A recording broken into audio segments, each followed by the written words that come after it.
Maintenant que nous avons vu ce qu'étaient les algorithmes, ce que je vous propose c'est de pratiquer en réalisant plusieurs exercices.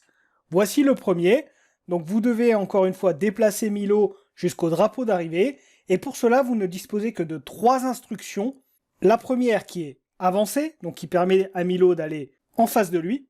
Vous avez l'instruction tourner à gauche qui permet à Milo de tourner d'un cran sur sa gauche, et l'instruction tourner à droite qui permet à Milo de tourner d'un cran sur sa droite. Attention à la direction que regarde Milo.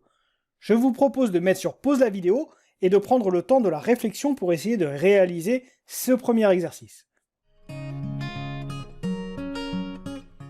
Voici la correction que je vous propose pour réaliser ce premier exercice. Donc nous avions Milo à l'étape 0 qui regardait vers la gauche et qui regardait vers le mur. Donc si nous voulions que Milo puisse avancer vers la droite, il fallait au préalable tourner Milo, par exemple, sur sa gauche. Nous avons donc utilisé 2 fois l'instruction tourner gauche qui a permis à Milo, à l'étape 2, de bien se retrouver en face de l'espace vide pour avancer vers l'avant. L'étape 3 est donc par conséquent d'avancer d'un cran. C'est donc ce qui est écrit ici. Ensuite, nous avons l'étape 4 qui est tout simplement à ce que Milo tourne également sur sa gauche pour qu'il puisse regarder vers le haut. L'étape 5 et l'étape 6 sont 2 étapes où Milo doit simplement avancer. J'espère que vous aviez pu trouver cette solution pour cet algorithme qui correspond donc à ces 6 étapes que nous avons ici. Ces 6 étapes sont l'algorithme permettant à Milo de passer de l'étape 0 à l'étape 6.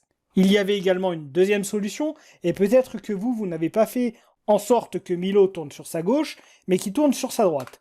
C'était effectivement la deuxième solution possible, c'était de faire que Milo, sur les 2 premières étapes, tourne sur sa droite au lieu de sa gauche. Ça revient strictement au même. Je vous propose maintenant un deuxième exercice sur le même principe. Donc vous mettez sur pause la vidéo et vous essayez de faire en sorte que Milo arrive à atteindre le drapeau d'arrivée. Vous ne disposez encore que des 3 instructions, avancer, tourner gauche et tourner droite. À vous de jouer, je vous propose ma correction ensuite. Pour réaliser ce nouvel algorithme, donc Milo devait simplement se déplacer d'un cran vers l'avant, pour l'étape 1. Ensuite, il devait tourner sur sa gauche pour regarder vers le bas, c'est l'étape 2. L'étape 3, il devait simplement avancer d'un cran. L'étape 4, il devait se tourner sur sa droite pour bien regarder en face du drapeau et ensuite avancer à l'étape 5. Ce qui peut être un petit peu compliqué, c'est en fonction du sens de Milo, bien comprendre dans quelle direction il doit tourner. Donc effectivement, c'est bien sa direction à lui. Donc quand vous êtes en train de regarder en bas, sa droite à Milo n'est pas la même que la vôtre. La vôtre, c'est forcément sa gauche, puisqu'il regarde dans le sens opposé à vous. Donc c'est le seul point un petit peu complexe. N'hésitez pas à le faire sur une feuille, où vous utilisez par exemple votre stylo que vous faites tourner. Donc c'est une possibilité, ou alors vous faites des dessins, c'est à vous de voir.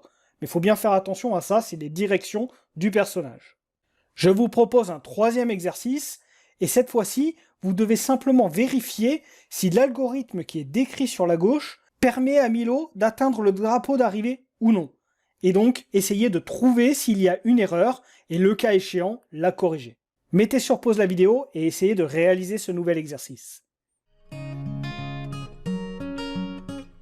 Donc pour ce nouvel exercice, il y a effectivement une erreur, et si on suit les étapes qui sont décrites à l'écran, nous devions faire que Milo devait avancer d'un cran, ensuite il tournait sur sa gauche, c'est l'étape 2 que nous avons ici, ensuite il avançait d'un cran, il tournait sur sa droite, c'est-à-dire qu'il regardait vers le bas, et ensuite en étape 5 il retournait sur sa droite. Et là c'est une erreur, parce que quand il retourne sur sa droite, il regarde à nouveau vers l'espace vers lequel il vient d'arriver, du passage de l'étape 2 à l'étape 3. Et ensuite, avancer faisait qu'il revenait tout simplement à l'étape 2. Donc ici, on a effectivement une erreur. Entre l'étape 4 et l'étape 5, il manque effectivement une étape qui est d'avancer d'un cran.